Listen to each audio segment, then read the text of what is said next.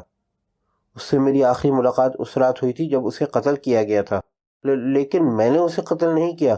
میں آدھی رات کو جب واپس آئی تھی تو وہ زندہ تھا، قمشا نے جواب دیا۔ اس کی نظریں جھکی ہوئی تھیں، چہرے پر جھوٹ کے تاثرات نمایاں تھے، لیکن جواد نے شاید اس پر توجہ نہیں دی تھی۔ کرنل مصدق ان دنوں جمشید منصوری کے بارے میں تحقیقات کر رہا تھا۔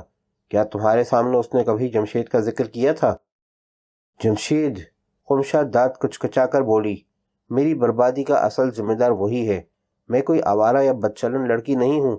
جمشید منصوری ہی نے مجھے اس خبیث کے پاس بھیجا تھا، وہ مجھے بلیک میل کر رہا تھا۔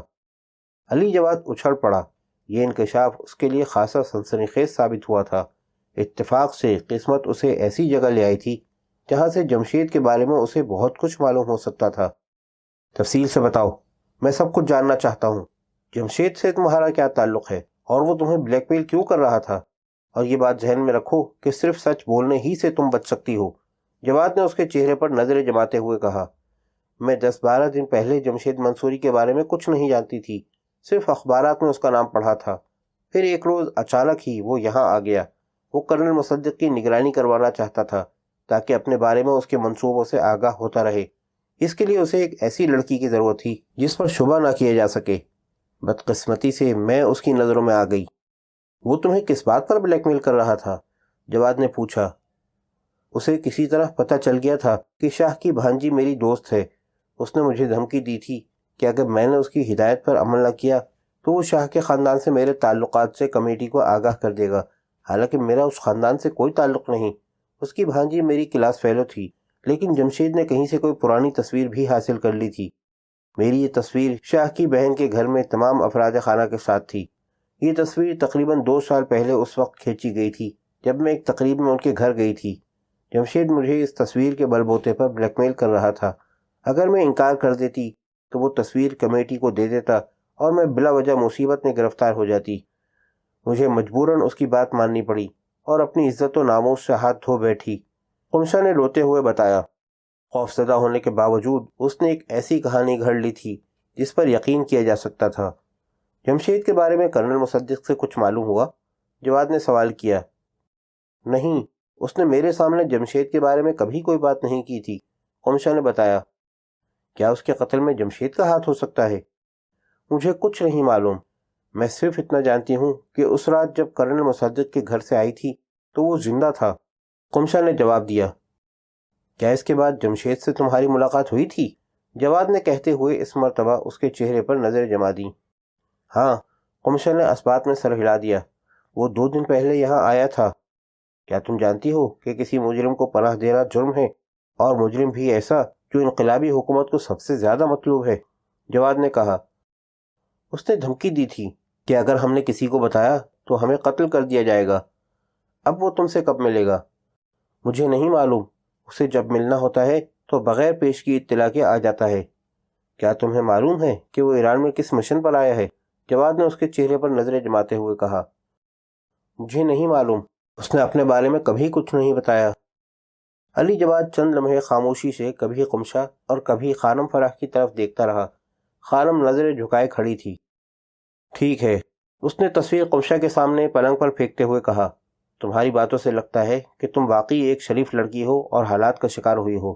میں اتنا سنگ دل نہیں کہ تمہارے ساتھ کسی قسم کی زیادتی کروں۔ میں تمہاری بات پر یقین کر لیتا ہوں، لیکن تمہیں میرے ساتھ تعاون کرنا ہوگا۔ جمشید منصوری نے پورے شہر میں خوف و ہراس پھیلا رکھا ہے۔ وہ دنیا کا خوفناک ترین مجرم ہے۔ آج رات ہی اس نے کیفے البرز میں 2 آدمیوں کو انتہائی بے دردی سے ذبح کر دیا ہے۔ تمام سیکورٹی ایجنسیاں اسے پورے شہر میں تلاش کرتی پھر رہی ہیں۔ اسے گرفتار کرنا بہت ضروری ہے۔ مجھے یقین ہے کہ وہ جلد یا بدیر تم سے ضرور رابطہ قائم کرے گا۔ وہ جیسے ہی تم سے ملے مجھے فوراً اطلاع کر دینا۔ ویسے ایک بات ذہن میں رکھنا، اگر تم نے مجھے دھوکہ دینے کی کوشش کی تو تمہارا انجام بہت برا ہوگا۔ ویسے یہ بھی بتا دوں کہ میرے آدمی 24 گھنٹے تمہاری نگرانی کریں گے، اس لیے فرار کی کوئی کوشش تم دونوں کے لیے خطرناک ثابت ہوگی۔ جواد نے باری باری دونوں کی طرف دیکھا اور کمرے سے نکل گیا۔